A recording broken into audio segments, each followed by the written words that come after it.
everyone, welcome back to Poppin' In with Alexa and Molly. I'm Molly. And I'm Alexa.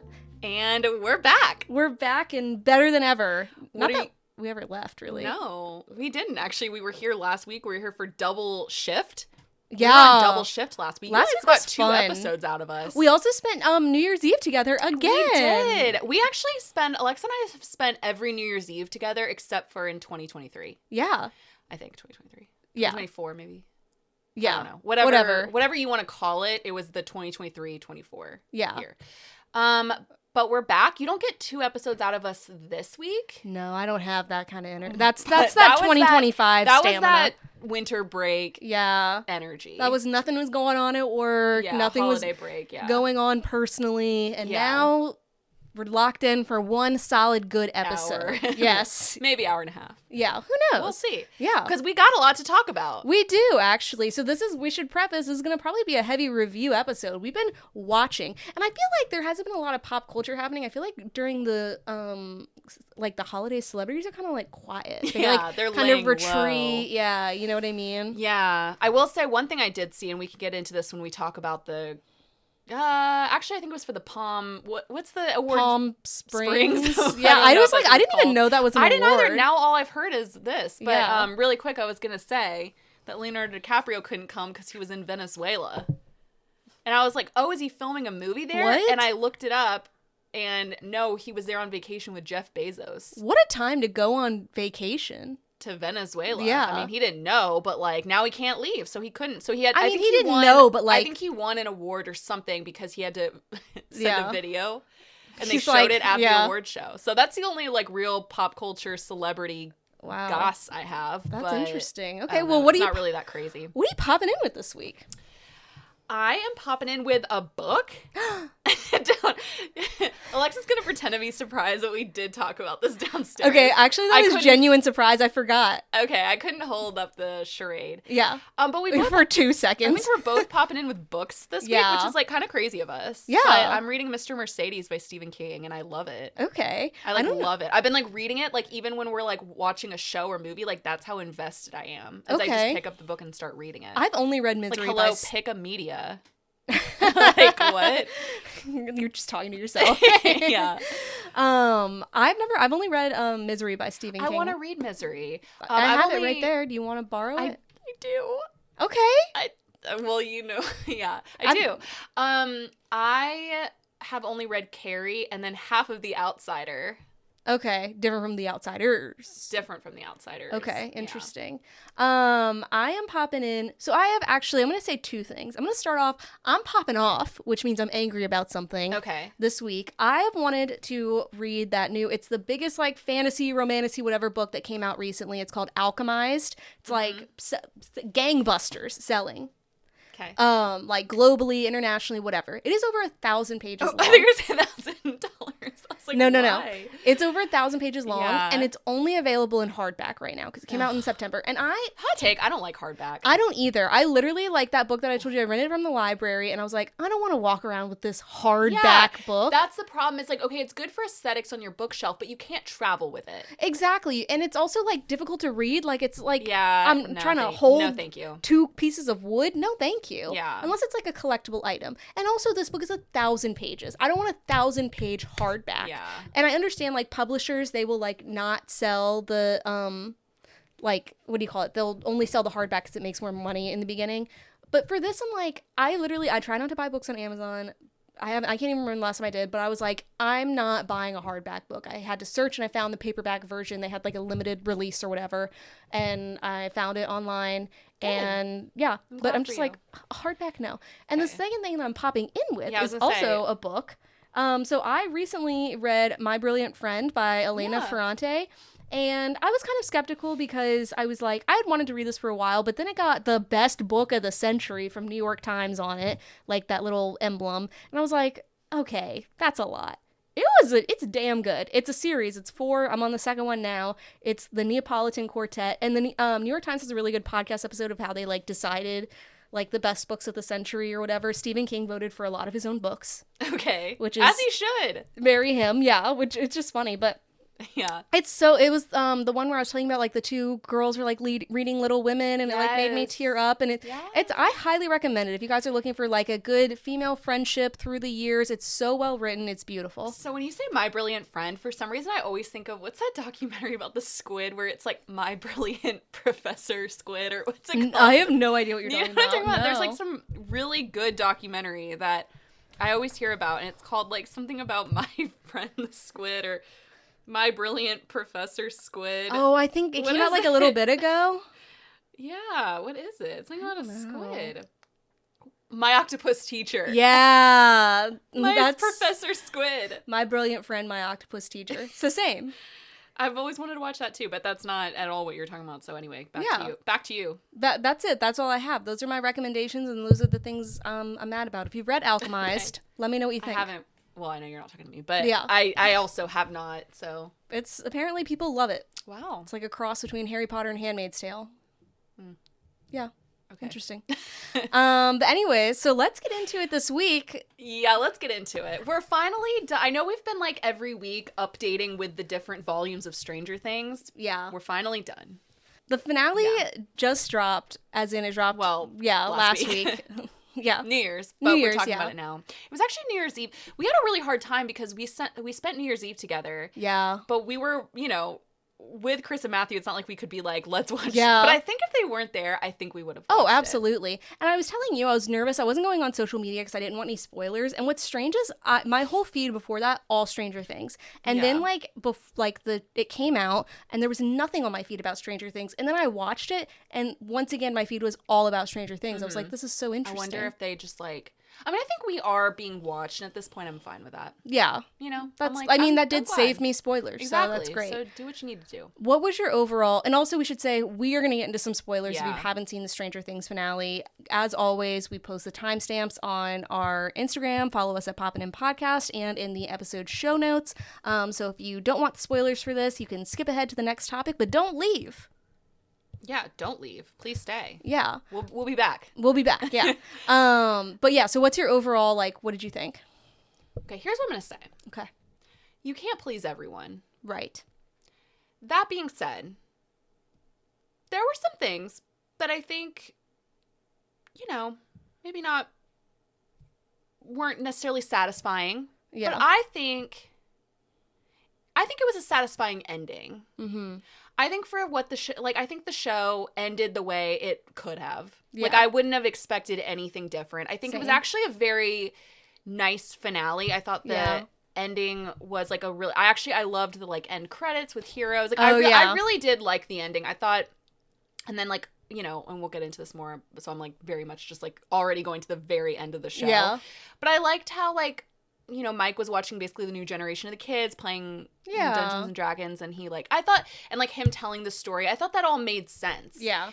There were just some things about the whole season that were just wacky, but I do think the finale kind of made up for it a little bit. I still think there were some things that I think people were gonna hate on it no matter what happened, and there definitely were some things that was meh, but I'm how else are you gonna wrap up such an epic kind of story and this? An epic finale. I saw somebody tweet it was a picture. It was 2 pictures, and it was season 1 of Stranger Things. It was just 4 characters just sitting on a couch, and then the second photo was the one of 11 going into the big Godzilla monster. Oh, it was, just the difference between the 5 seasons, but it is crazy. I think the ending. I think it had good emotional closure. I think so too. I think my only thing is someone needed to die that we cared about, and that is one of the things I get. You have to kill your darlings at some point, and I know I kept saying I'm nervous Steve is gonna die, whatever. Yes, there were people I didn't want to die, but I'm okay, if everyone who is important, quote unquote, comes out on the other end fine, then it's what was all of this? And granted, I know that there was a big death, but is it? I know it was vague. Even that they couldn't be she died. So and also, hot take, I was fine with 11 dying. I was too. That's actually who I thought if there was a character to die, I was like, it should be 11. Like, because I didn't it makes feel... sense to be like, this won't end unless I leave. You know what I mean? Yeah. Like, you're right. Yeah. And especially this past season, like, I just didn't feel emotionally attached to 11. Like, no. If, like, when she died, it was a sad moment, but it wouldn't have, like, upset me as much as if, like, I don't know, Mike had died, or Nancy, or like, you know what I mean? I felt like the most emotionally attached I was to her this season was at the very end when she died, like the last scene, and even then it was kind of like, this wasn't. And the Duffer Brothers, it was just strange because the Duffer Brothers had like done this like interview, and they had said like, you know, it's the most brutal. The season 5 has the most brutal death we've ever had. Yeah. And they must not have been talking about her unless they were just trying to throw off the audience. But like her death was not brutal at all. No, because you couldn't even tell it was a death. It was vague. Right. And then I mean there were others like who died that weren't like main characters. It was like maybe bad guys. So I'm not sure if they were talking about them. Or, I don't like, Vecna. know. Like, I don't know, but I wasn't like, who are you? Like, what? And my thing also is I loved, like, before this, seeing all the potential fan theories, and then basically seeing none of them. It. And so I will say, like, and this is where I do kind of want to get into this a little bit, because I think a lot of people were really not satisfied with not just the ending, but with season 5 as a whole. I think people who have particularly, like, stuck with the show and are maybe like, you know, real big fans of the show. I love the show. Yeah. It's one of my favorite shows. Yeah. I wouldn't say I'm super attached to it. Like some people are. Some people, it means a lot to them. And you can see that with some of the fan reactions to the show. Like it clearly has meant a lot to them. And I think there's something to say, like when fans have this much passion about the characters and, you know, or about like the show, it just means that like the characters and the performances were just that good. Like, you know, they were able to like capture everyone's hearts. That being said, I think sometimes fans forget that it's like, okay, you're not the writers of the show though. Right. Things can't always like go your way because of how you feel about certain characters. There also has to be, and I'm not saying they necessarily did a good job with it, but it also like, there has to be a storyline that you're not necessarily gonna like. It doesn't necessarily have to go your way. Right, exactly. And I also think it's interesting sometimes when you watch a show, like the show's been on for 10 years, and sometimes I could tell them, like, I don't know if they planned out the finale when they started this show. Like, I don't know if they knew where all the characters were going. But see, like, to me, like, the ending is where I would have thought, like, from the beginning, I could have seen it ending like that. Yeah, I think some of the things, no. And it's tough because it's like they've created this whole epic world, all of these characters, and it's like, it's tough to wrap it all up. Like, you know, like I think they did the best that they could with, you know, what, like, the expectations were probably crazy high. It's like, well, everyone, you're going to just be disappointed with whatever. Okay, should we get into some of, like, the issues with it? Yeah. So, I think, like, my main issue was that it was so long.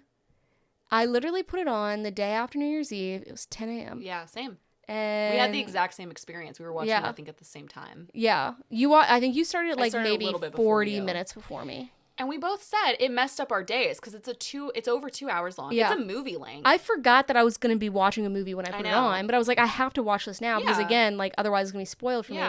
And, like, about, I don't know, an hour 20, an hour 30 into it, they've killed Vecna. And you pause it, and then you're like, there's still like 40 minutes left of this show? When they showed them putting on their graduation gowns, I was like, oh, like taking photos in their it's like the epilogue. It's supposed to be the epilogue. I paused it because I was like, oh, it's probably 5 minutes left. There was 40 minutes left. I was like, they're in their graduation outfits. What else could happen? Too much of an epilogue. And I'm also here to say, I think this one did need an epilogue, but I'm like, not everything needs an epilogue. Okay, also I want to talk about... Here, okay, this is my biggest critique of show. This is one of my least favorite things about when shows end, show finales. I cannot stand when shows acknowledge that there's a cast behind the show and that there's a show that it's like real people. Do what like is good for the narrative. I like when shows actually end with like a good like storyline and like it's not about the cast saying goodbye to each other, which is how I felt this whole episode. It was so, or at least in the last like half of the episode, where there's a scene where Steve, Jonathan, Nancy, and Robin are on the roof and they're all talking because it's now like in the future they're all coming back for the graduation. So they're all like Steve's like a little league coach and like a teacher or whatever, and like they're all like doing their own things. They've all moved away except for him, and they're all like talking and reminiscing, and you can tell that these actors are having like an emotional moment. They're whatever, and I'm like, these were not they're giving these characters a send off as if they were not a group of friends, really, except for this thing that they went through. And so maybe that bonded them in a way that like we, the audience, didn't really see. But like Jonathan and Jonathan and Robin, have they ever had like a scene together? So it was just weird to me to see them be like emotional, and you could tell the four boys, that makes sense because they are actually friends. Yeah. And that makes sense. But like, I just was like, okay, let's not make this about the cast. Let's actually do because The Office, I remember when The Office finale came out. When it happened, yes, I cried. Like, I loved The Office. But, like, I remember also cringing at just, like, how the cast was, like, basically saying goodbye to each other. And I'm like, this isn't, like, me watching the cast say goodbye to each other. This should be the show. You know? Exactly. And, like, there were it was so too much detail where I'm just like, and then why did Mike have to give basically an additional epilogue to all of those characters when they were playing the game? Some of them, like, I was like, okay, this could have been cut down significantly. And also, like, we don't need to know what they do with the rest of their lives. Like, that's not, I don't know. Like, it didn't feel because then necessary. It showed at 11. The last shot was 11. Yeah. And then it was like, okay, wait, so is this just in his head? Yeah. And is this just his vision? So then that's all of them. Right. His vision. You know what I mean? Right. I don't know. But I guess I just get really frustrated when shows do that. Like, some shows have really good finales where it's just, it serves the narrative. Right. And like, Breaking Bad or like The Sopranos. Right. You're not sitting there watching the cast get emotional. Right. Like, I don't know. I can't stand that. And that just felt like very much fan service to me, sort of. Absolutely. And that I don't think anybody really asked for. And then also, like, there's the issue of there were so many characters that it's like not like again, I think I sent you that I texted you, I said I forgot that Joyce was in the Upside Down with them fighting Vecna. I said she delivered the last blow. She like basically But this was before that. Oh yeah. Like, I was like, and she said something, she was like, "Oh my God, Will, are you okay?" I was like, "I didn't know you were here." Yeah. And then I sent you that picture. And that's all she did. That's all she did. I sent you that picture. I said, "Look at Joyce with her little axe doing absolutely nothing." Yeah. Again, before she cut off his head. But I was just like, I know you sent that and I was like, well, yeah, I'd already seen that part. But even that, I'm like, why? Okay, so she cuts off his head at the end. Why was she there? Like, if you're going to put her there, have her do more before that. Because, again, like, she did that big thing, but I kept being like, I forgot you were here. Because they took that time, again, to do, like, this is for Bart, this is for so-and-so, this is for blah, blah. And it's like, okay, well, and so you could say, like, oh, she was the one who delivered it because it all kind of started with her and, like, Will. Right. But it's like, yeah, but up until now, she hasn't been helpful, really. This whole season, she was, like, barely She's just there helping Will whenever he has, like, a, seizure and that's it, whatever. But that was something. Also, let's talk about, if we're going to talk about character deaths, the corniness of them trying to fake us out with Steve's death. It pissed me off so much because, first of all, because they know everybody is thinking Steve's going to die. Right. So they knew what they were doing when he rolls off, he loses balance off the thing and he falls.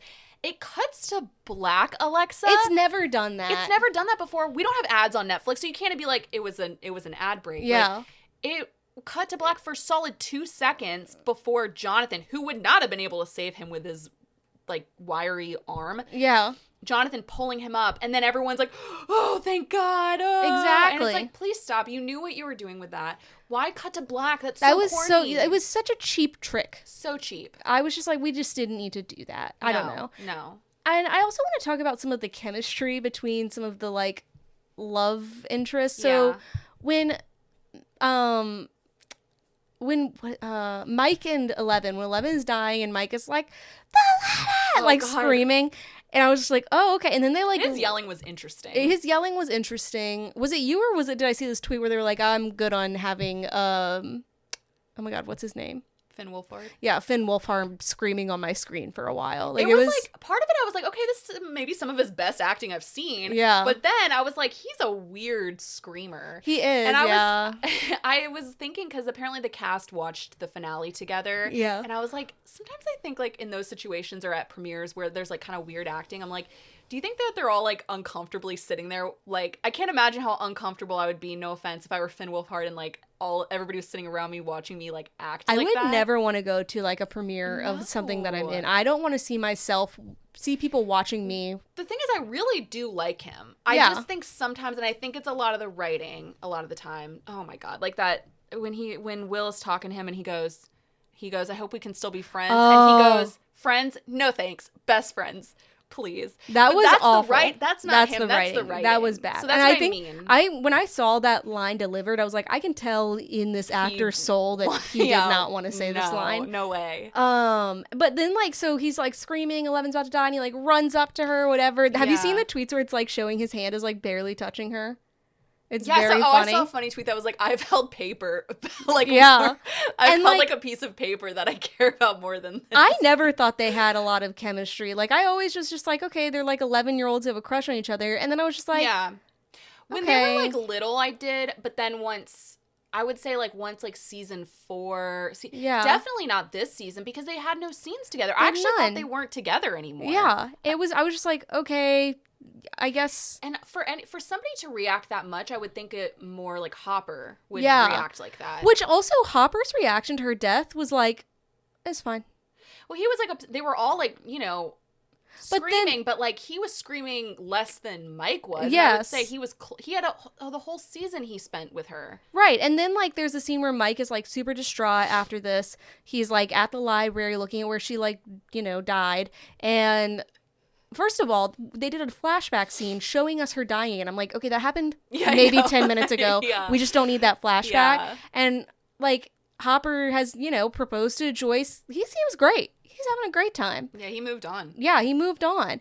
And I'm just like, that's crazy, because before that he seemed like, and I think they had that scene with like some closure and stuff, but still, he would be devastated. He lost his second daughter. Like, he would not be just like, okay, so Will's my new kid now. Like, I think he'd be really reeling from that event. Exactly. I also want to talk about another chemistry thing. At the end, when Lucas goes up to Max and he says, he's like, I have chills. He's like, you're looking real sexy right now. Please. And then she says, you're looking real dorky. And I was like, we get it. Like, I was like, and then they like kiss, and I was like, I actually had to look away. These two people don't want to be kissing. Like, and a lot of people were saying that they had chemistry. I think they do have more than Mike and 11 for sure. And because I do like the two of them being together, they're cute. But I just did not like that scene for some reason. Him trying to flirt like that, I was like, I still think of you as like a 12-year-old, so it's just weird. It's not even that. It's just like, that's a weird line. It was just like weirdly. I don't think they have emotional chemistry. I don't see their physical chemistry that much, and I think it's just because maybe those actors like are all really good friends and they grew up together, so it probably does feel like you're like kissing weird. Your friend type of thing. But I was just like, okay, another plot hole. How is Max graduating? She was in a coma for like 2 years. How is she graduating with them? Maybe they don't care about school because they had a huge earthquake that tore their city apart, and so they're just kind of like whatever. B, maybe she caught up really fast. I mean, C, it's a plot hole. Yeah, I think it's just a plot hole. Or D, was she even graduating? Did they show her? Yeah, she was in a graduation. She threw it up. You're right. So, I think the thing about this show is there were just like impossible expectations to me. It has become such a huge show. And I've seen people, so here's the thing. I've seen a lot of people say like, okay, I personally am a season 2 fan. A lot of people hate season 2. I really like season 2. What happens in season 2? I can't even remember. It's when Will is like taken over by and he's like, he likes it cold. Yes, that's season 2. I like it a lot. I think the first 2 seasons are phenomenal. Okay. I think season 3 was when it started to get a little like 80s, like whatever. But a lot of people say that season 1 was like, the best, and then after that is when it started to like go like people say like season 1 looks so different from the rest of the seasons. Yeah. And I think a lot of people try to say like it wasn't the Duffer Brothers who really wrote it. Yeah. I think it was, and I think what happened was the show became huge, and then when things like that happen, other people get involved. Netflix gets really involved. Yeah. I think that's just a product. Like, I think that's what happened is, like, it's because more people, like, I think it was the Duffer Brothers, but I think, like, more people got involved, and then that just all gets messed up. And I also think, I'm just gonna say it, I do think sometimes fans can, I don't want to say ruin a show, but I think their expectations, I mean, all I've seen is just negativity about the season. And don't get me wrong, there are some, we've just talked about all the flaws. We've been talking about that for the last few weeks. But I do think, like, people's just, like, that's where it's, like, the expectations are just impossible to meet. And also, like, you bring up a good point. A lot of people will, like, really shit on, like, a movie or, like, I think Dakota Johnson said it well when she, like, got the, what is it, the Razzie, which is, like, the Worst Actress Award. And she's like, here's the thing. You sign up for a movie or whatever, and you don't know, like, the script gets changed, the director changes, the cast changes, and then suddenly it's a different movie than the one you signed up for. Right. And I think people, like, want to put all this blame on the Duffer Brothers, but yeah, like you said, at this point it's like, even when it started, but now more so than ever, it's like there's a lot of hands in this pot now. There's gotta be. That's why I can't sit there and say it's the opposite. I think it's that they started out writing what they wanted to write, this, like, 80s nostalgic, you know, story about, like, boy, and, you know, they always talk about they were misfits in school and they really relate to, like, these characters. I believe that it was them to begin with, and that it just, there were too many, once it became huge, I mean, it's like, it's Netflix's, right, I don't know if it's still its number one show, but, or if it is, but it is one of its biggest shows. It's huge. It has, I think it's definitely, I mean, that whole, like, drone thing that they did in, I think it was Las Vegas, that had to be so expensive. They're not doing that if it's not their number one show. Yeah. You know? Well, I just mean statistically, I don't know if it is, but I think, but obviously it's a phenomenon.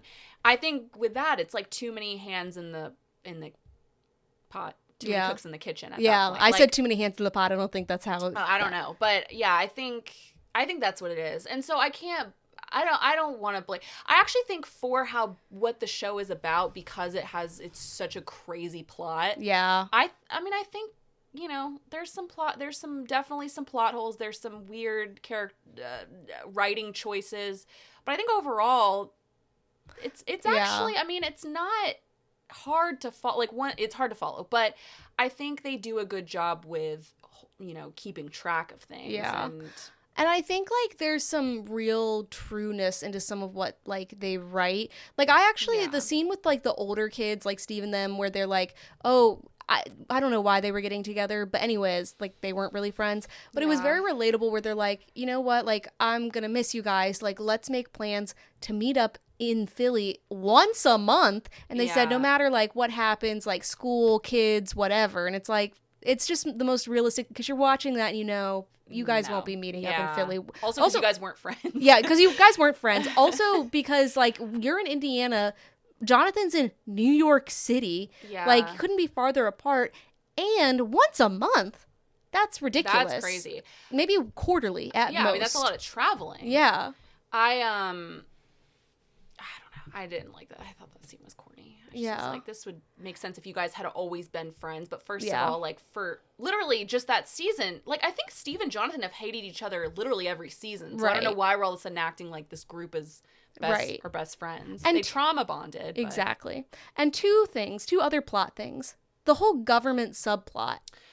What happened there? They just were like, oh, you guys are good. Bye. So I've been wanting to say this too. That was Linda Hamilton. That was Linda Hamilton. That should have been a big deal that she was on the show. She's like an icon from Terminator.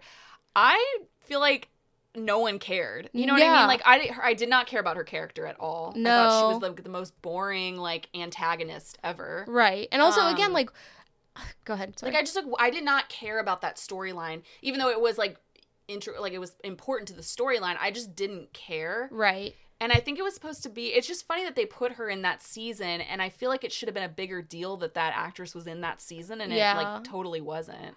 And I just, like, it didn't get wrapped up at all, and I think part of that is, like, I could just feel that they're just, sometimes I hate when an original show is really, like, the last season is just setting up for the spinoff.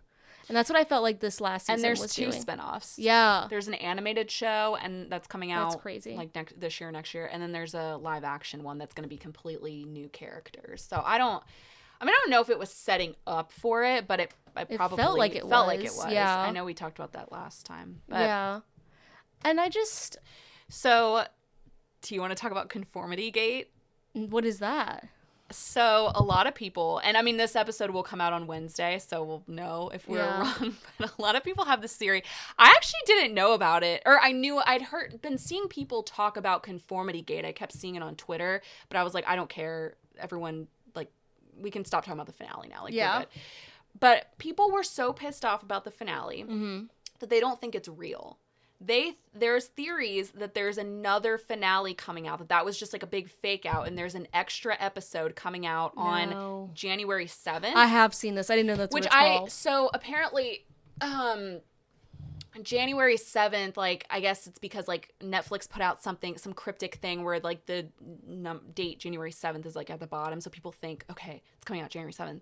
And there's all kinds of theories of, like, why people think that was not the finale, and there's like little clues, and I'm here to tell you, honestly, we are giving the Duffer Brothers way too much credit. They are not doing that. It wrapped up how I would have thought it would wrap up. It's wrapped. So the one that gets me, I hate when people look too, and that's the problem.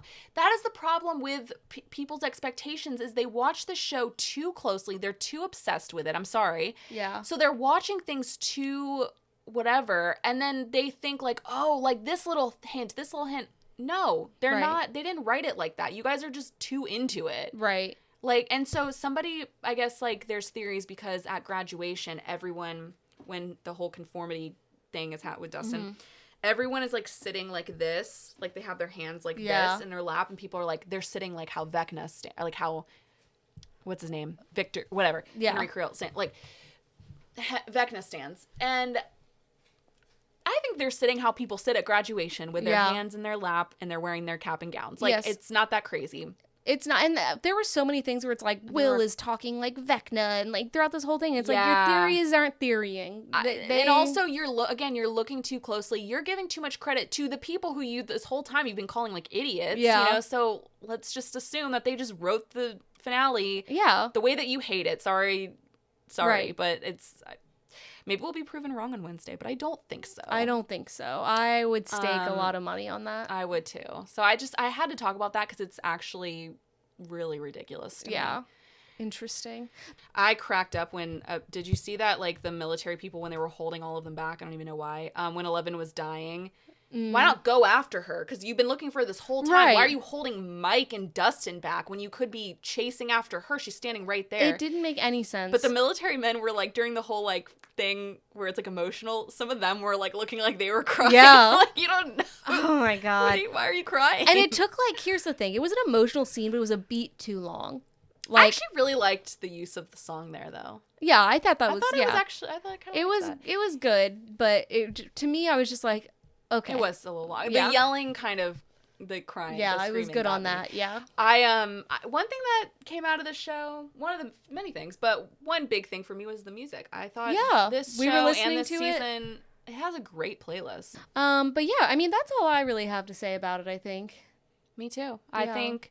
I'm satisfied. Honestly, I'm satisfied with the ending. I don't think it was a good. I don't think overall it was a written season in terms of like the dialogue and stuff like that. But I do think they did what they did.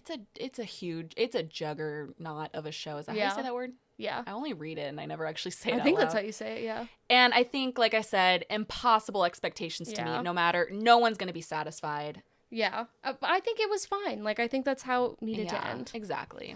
Yeah. But, so that brings us to our question of the week. As always, if you want to answer our question of the week, we post one every week. Follow us at Poppin' In Podcast on Instagram. They are thought-provoking, interesting, just fun little noodlings for y'all. And if you answer, we may read it out here on the podcast live. So please answer and interact with us. Thank you.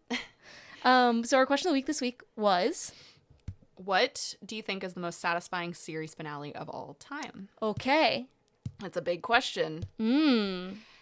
So I have two. One I know is like probably one that you'll say. Yeah, I'm wondering if it is. And that a lot of people will say. Yeah. It's one that we watched together. Oh. The Succession finale. Okay. I think that I didn't even think to say that. Succession from beginning to end is not a show that lost any steam. I think the finale ended perfectly, beautifully, brilliantly. It was brilliant. Yeah. Because it was, and that's one where I didn't get the sense, like, I wasn't watching it and being like, wow, these characters are really going to miss each other. Or these actors, you can tell they're just crying as the actors right now. Like we all said a million times about Stranger Things or whatever. Like, that was where, I mean, it didn't end happily. No. At all. It ended, I thought it was like a perfect. It was great. That season it was perfect. extremely satisfying. So good. My second one is Jane the Virgin. And I know, it's unexpected. Out of left field. I love that show. And I think because I watched during the pandemic, it's kind of a chaotic, it's like a telenovela type show. Yeah. It's, again, very chaotic. And then the last season, there's a huge time jump. And again, like the main love interest for most of the seasons, like, isn't the love interest anymore. But now you have like another love interest from, it's just the way the final episode brought tears to my eyes. It wrapped up so beautifully. It made sense with the plot. Like, I think they just really, they took a nice story and they put it all together. Wow. Yeah. I love that. Yeah. Okay. What are yours? We only had one. Okay. But, sorry. I think of more. I love to provide options. I was trying to think of more, and then I kind of want to ask a similar question. But mine is Mad Men. Oh, yeah. I think that was a good one. Oh, my gosh. That was spoiled for me by someone who's downstairs, Chris. Anyways. I just think that whole, like, last scene with him, like, I get chills when I think about it. Yeah. Where he's meditating. Yeah. And it's, like, the ding, but it's like the ding, like it's like an idea came to his head. Yes. It's like a ding, or it's like him having like a moment. Yeah.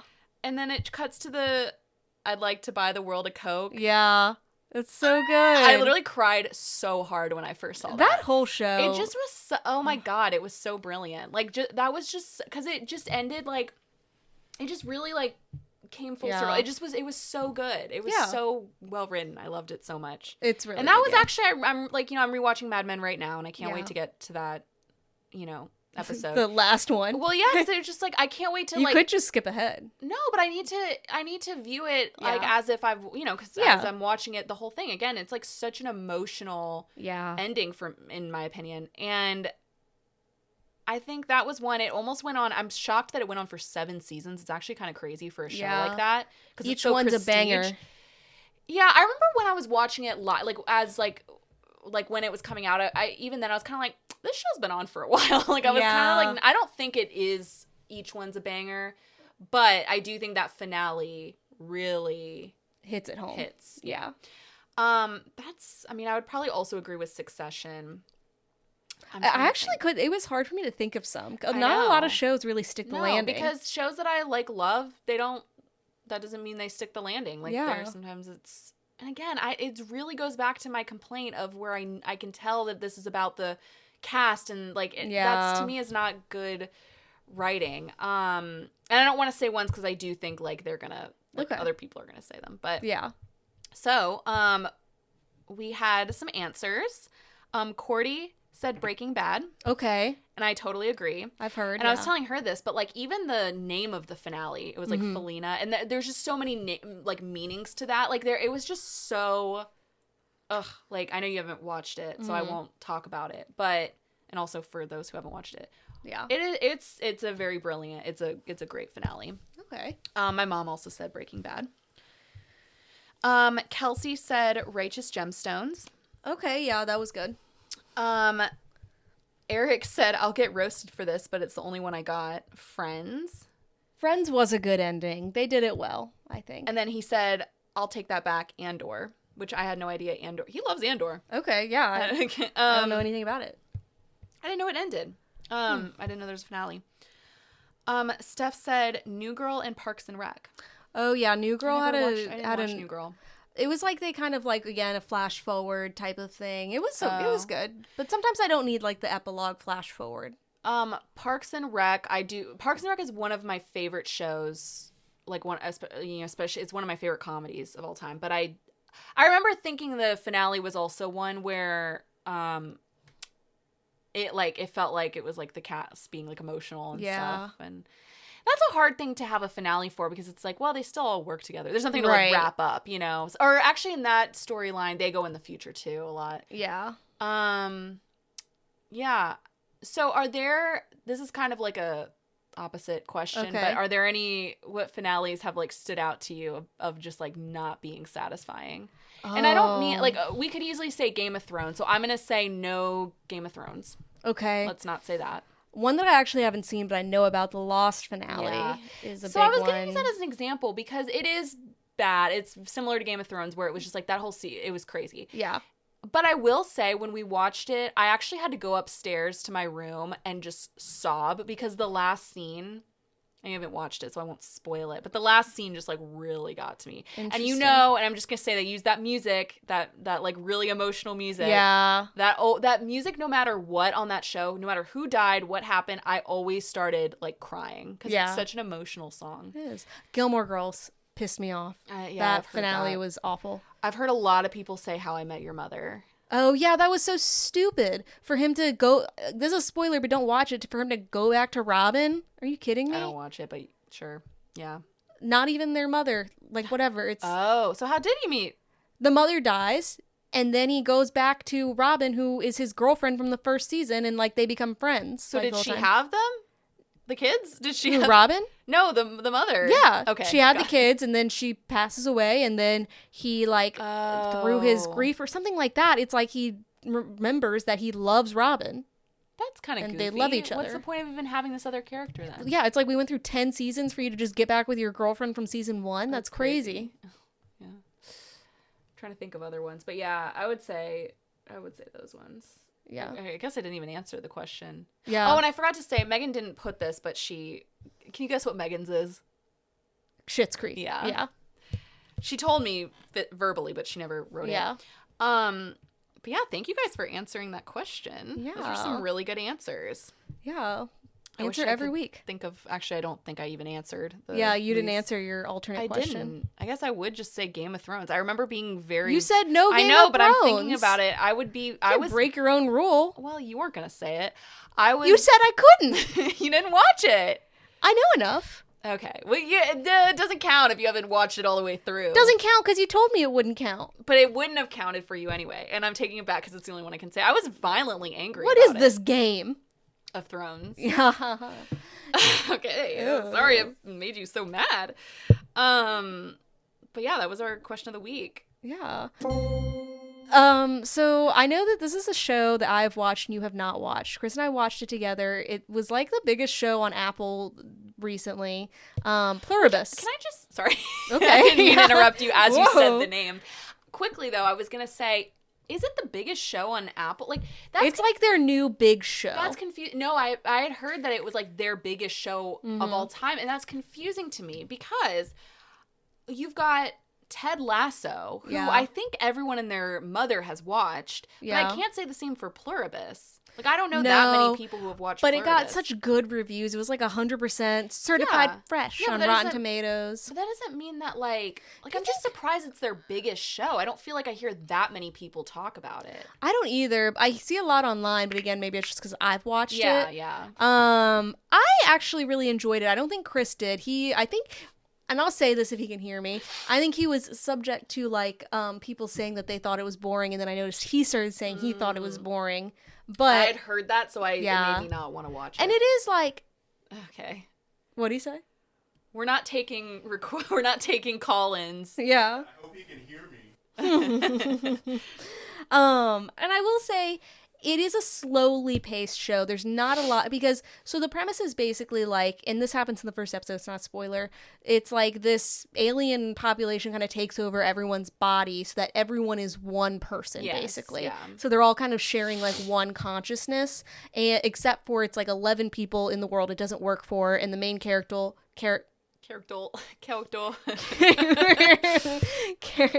played by Rhea Seehorn. Ray. I think it's just Ray. Oh, really? Okay. I think so. Yeah. Anyways, her name's Carol, and that's why I said character or whatever. Anyways, so she's like a very angry kind of... She's like almost like a Sarah J. Maas type person. Like she's a fantasy romance writer, but she's very like angry, and they keep saying like, if you join us, like, you know, it'll make you happy, whatever. And so it's kind of like the whole show is basically like an allegory for the sense of like individualism, but also a sense of community. And it's very like, there's really funny moments, there's really sad moments, and I think it's really deep, but it is a slow show. There's maybe like 4 characters that are recurring throughout the show at most. Because people like die, or it's just that it's just like at one point, like, Carol upsets like the alien people, so then they all like retreat from her. They're like, Carol, we still love you, but we need to take a break. So then there's like a whole episode where it's basically just her. Like, she sees no other living person. Oh, and those are always great episodes. Those are always the episodes that get them those. Yeah, exactly. And then there's like this one episode where it's like this guy, he is in South America, and so he's trying to get to Carol because he learns like, oh, okay, like she also isn't affected by this, and it's basically him going through, I think it's like the Darien Gap, which is like incredibly dangerous, so but he doesn't trust like the alien people anyway, so he like doesn't want to talk to them or associate with them. So that episode is basically just him. Like, there's a lot of episodes where it's either like 2 people the whole episode or 1 person the whole episode. But I kind of liked, I don't know, I kind of thought it was a really unique idea. I don't know where it's gonna go in season 2, but I think it's like worth a watch. I think it was a refreshing show to me personally. And I think like the concept of it was interesting in this idea of like just the time period that we're in, and it's from the creator of Breaking Bad. It takes place in New Mexico. I've said this before, but like, I love Vince Gilligan. I love his shows. I love Ray Seahorn. I saw, spoiler, but I did see that she won the Critics' Choice Award for Best Actress. She probably will end up winning the Emmy, maybe. I mean, she's phenomenal in the show. And it makes me mad because she should have also won for Better Call Saul, but she just like, there were just other people, and she never won, and it makes me really sad. But I've heard that she is good in this. I mean, I do want to give it a watch eventually. Maybe I'll wait until like more seasons come out, and then I don't know.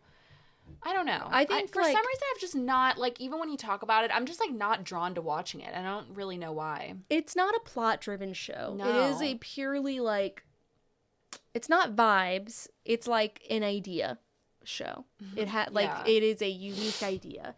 Whereas I feel like Severance was a unique idea and a plot. This was like, it's kind of like, I just don't know where it's gonna go, but there's something I liked about it. Like, I would watch it again. That's good. Yeah.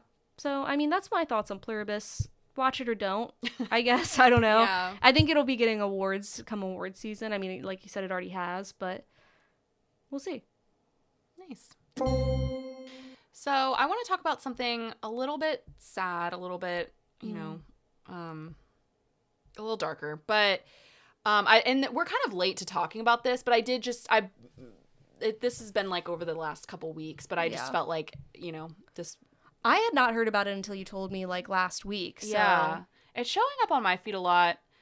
And I'm going to talk about that, too. But, so, basically, a former child actor who was on Ned's Declassified is been seen homeless and living on the street. His name is Tylor Chase. And he played Martin Quirley. I'm not sure who. I didn't really watch Ned's Declassified. Like, I watched it, but not enough to like know this character. I don't really remember. He's like kind him. of like, I think, this like nerdy side character. Yeah. I used to watch it every day before middle school. It was like that or Bridget Jones's Diary was in my VCR. It was never my show. Like, I watched it, but on your VCR. Yeah. It was never really my show, but I did sometimes watch it. I liked the idea of a middle school guy writing so much so, actually. This is different. Yeah. I'm going to tell you. Sidebar. So much so that when I was in 5th grade, I wrote my own school survival guide for 5th graders preparing to go into middle school. I love that for And you. I left it within the bookshelves of my like 5th grade classroom, but then my teacher found it. They thought you were. And no, they were like, "Oh, you left this here." Oh no. So then they had someone like send it to my mom, and they were just like, "Here's her like journal that she left." And I was just like, wow, we're depriving the kids. You really have the craziest like school stories. I was really trying to make some shit happen. Before we came up and like recorded, Alexa told me the craziest school story again. Oh yeah. I'll tell you for another one. Well, okay. Yeah, sorry. Back to this though.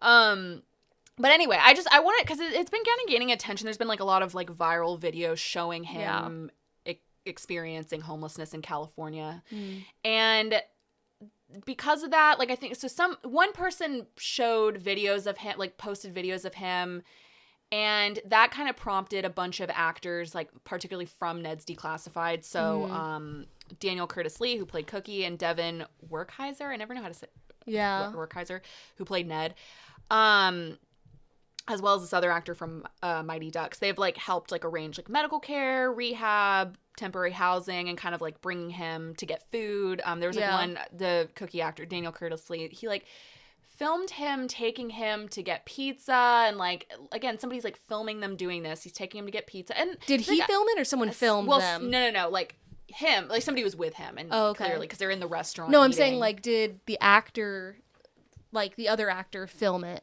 Or did someone film him taking him to get pizza? When I say someone filmed him, like, I'm saying someone who was with him was filming them.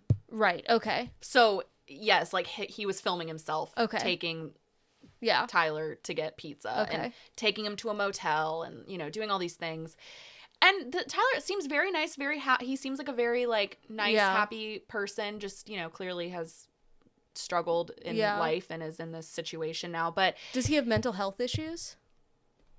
I think maybe. Okay. And so all these actors now are, like, showing videos of them helping them, or, like, announcing that they've helped him, and and I think the whole thing, I think it's brought up a conversation of, like, what happens to child actors a lot of the time, and I think, like, especially after the Quiet on Set documentary. Oh, absolutely. I mean, how much of a struggle struggles they deal with from that and from the repercussions of that. I don't know his whole story, so I don't know how he really ended up here. That much I don't know, but I will say, they are doing nice things for him. However, each time they do it, he does end up back on the street. And sometimes that's just how it is. But I will say, I do have an issue with the filming. Like, I have a hard time with that. That's what I was going to say. That's why when you asked, like, did he film, like, was somebody filming? And I'm like, well, like, because it's one thing for somebody else to film who's like, look at this person, but, like, it was somebody who's, like, with him filming them. I actually, because when you were first describing this to me, I thought you were saying, like, all of the people filming were just, like, random people being like, oh my god, it's like the Ned's Declassified guy, which is shitty. It was somebody, I think, and then once, like, the actors from the show, who they all have a podcast now. Yes. Whatever, but they are now, like, either saying they're helping him, like, announcing that, or they're, like, again, like, this actor filmed himself taking him to pizza and taking him to a motel, and I think both are actually very shitty. I don't think, like, people should be like, oh my god, look at this former child star who's homeless. And I also think, like, if you're gonna help him, why are you filming going to get pizza? And I think there's two arguments. Some people could say, like, oh, it, you know, influences people to help, like, it, you know, could encourage and influence other people to kind of, like, do, you know, nice things. But at this point, it does feel like they're exploiting him, and a lot of people now are just, like, filming him on the street, and it's, like, for clout, you know. Yeah, exactly. And it feels like very icky to me. And even, like, so Sean Astin, who's the head of SAG, and you know who Sean Astin is, he, like, announced that he was gonna, you know, help him, and I think at this point it's like, so okay, just help him. Like, I don't think we need to do this big announcement thing. It just feels weird to me. Right. And I think, like,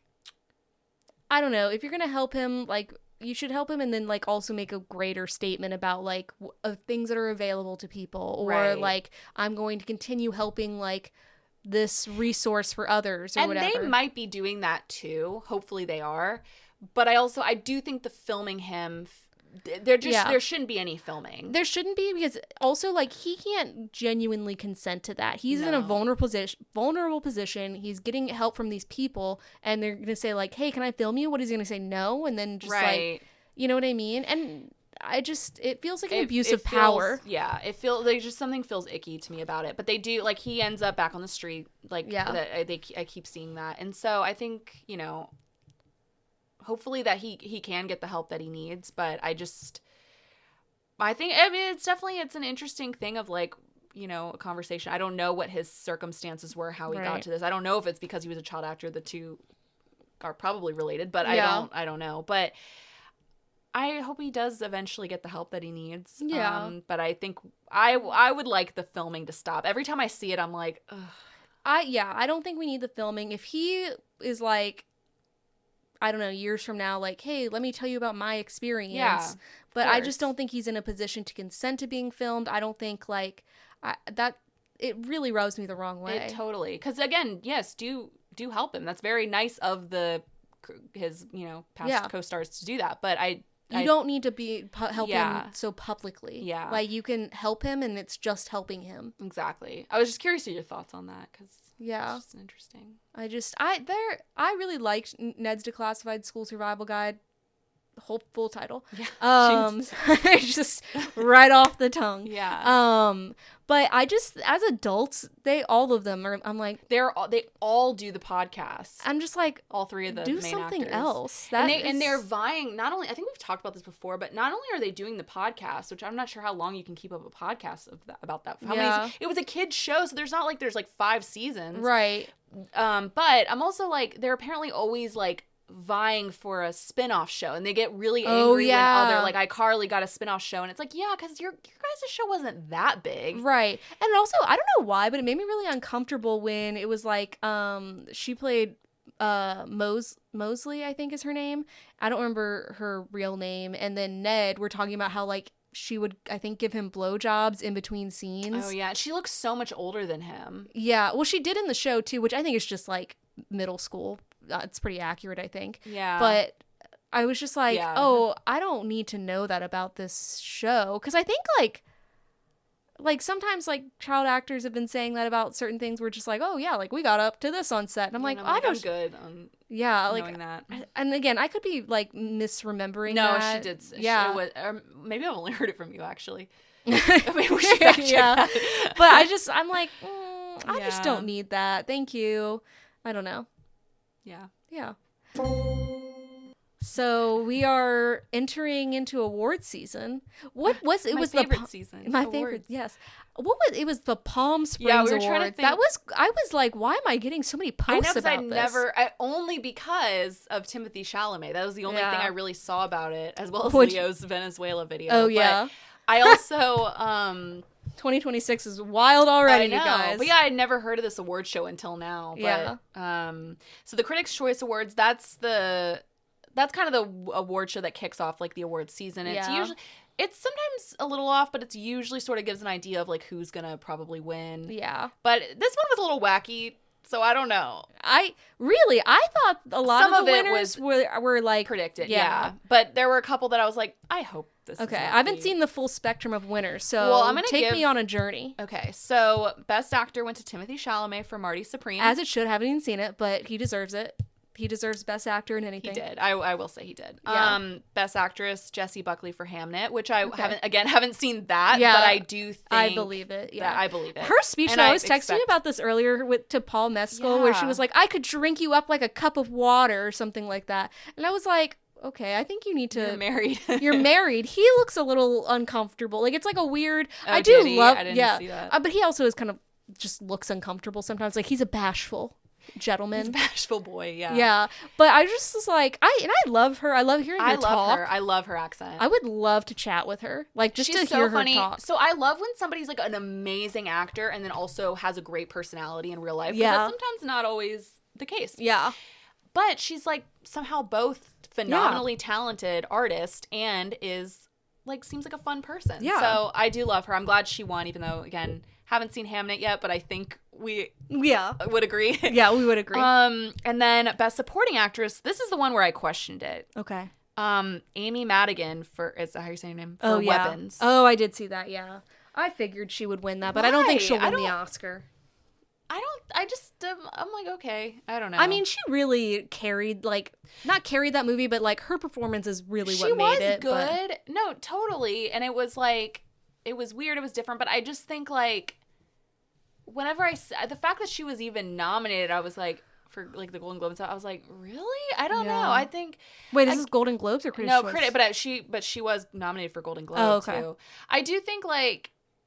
That was the one where I was kind of like, I don't know if that's how things are going to pan out at the other shows. No, I don't think so, but I could see it for She was Critics' good. Choice. I'm not taking away from it. I guess I get a little salty when I'm like, really, that's the horror movie that we're all of a sudden going to give all these awards. There's so many horror movies that I wish... Because I think Sinners just won for best, like, original music or whatever. Actually, I'll get into this. It did win quite a few. Oh, okay. I only saw that one. I'll get into it. But but not even Sinners, but like in the past, like there's been so many horror movies that I think should have gotten more recognition that I'm like, Weapons is really the horror movie we're gonna go with. Yeah. Like I do really, I don't get me wrong, I think Weapons is a really good movie, but I was like, okay, I guess we can give her a award for that. Yeah.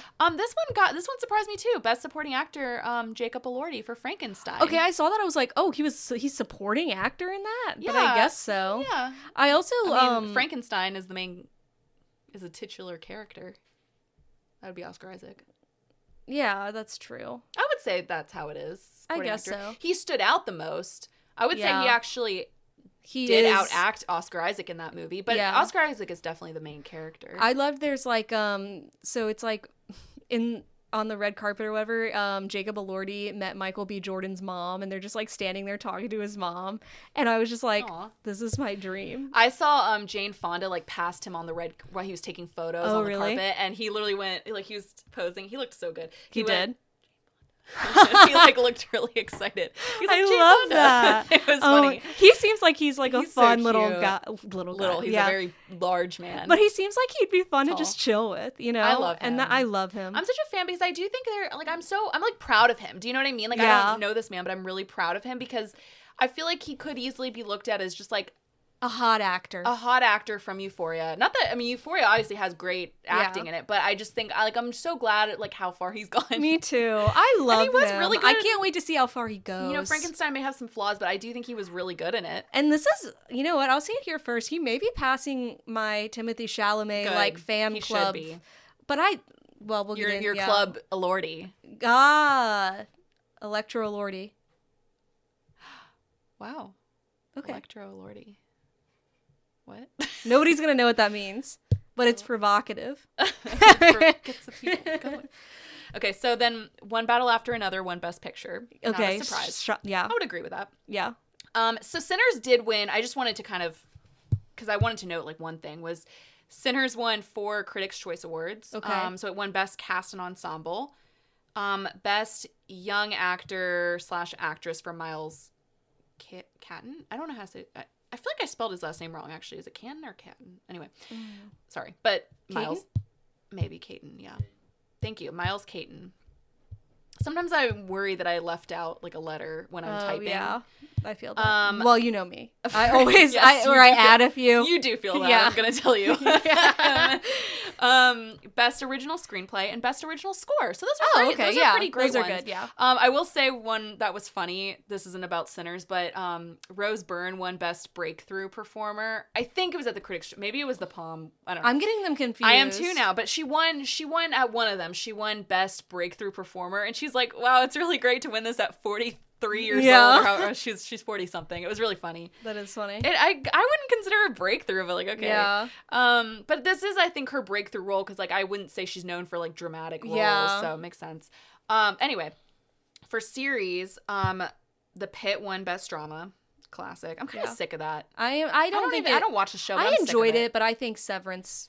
Do you think so? I saw someone compare. They were like, "This is like if Grey's Anatomy beat out Breaking Bad." And like, I don't think so. I don't think it's like that. I don't think so, because I think it's like it's a good show. Yeah. But I am kind of sick of it. Are you gonna watch it? Have you decided yet? Well, I'm rewatching Mad Men right now, so I gotta get through that. Okay. Just give me a little bit, because I am focused on Mad Men. There's no pressure. I was just a genuine question. Okay. You looked kind of mad at me for a second. Oh, I'm Just kidding. Ray Seahorn won Best Actress in a Drama Series. She won Best Series herself. Yeah. Noah Wiley won Best Actor. I have a question. Yeah. When something wins like Best Picture, does everyone who works on that picture get an Oscar? Or who gets that Oscar? The producers get the Oscar. Yeah. The director wouldn't get it? Oh, because they didn't get the it's the producers. Yeah. The money men? Mm-hmm. Wow. Also, just side note, Ray Seahorn went to George Mason. So oh, really? Little alums. Anyway, Tremel Tillman won Best Supporting Actor for drama. Very Needed. fair. Yep. Catherine, I think she's from The Pit. Catherine Lanessa won Best Supporting Actress for drama. I think she's that really blonde lady from The Pit.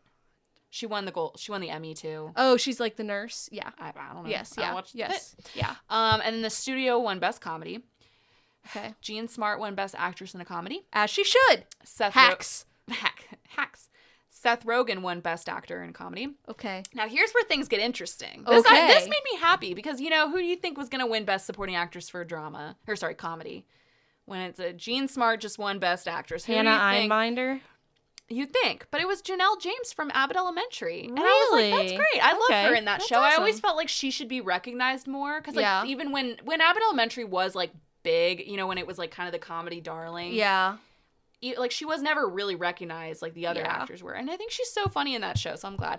And then Ike Barinholtz won Best Supporting Actor for the comedy for The Studio. Okay. So those were interesting. Those are just ones I wanted to know. But that kind of gives, I don't think it really does give because a lot of the time it's not the same winners. Yeah. But I just thought it was interesting. So, okay, I'm getting my award shows confused. So which one was it that Meg Stotler and Paul. So this one.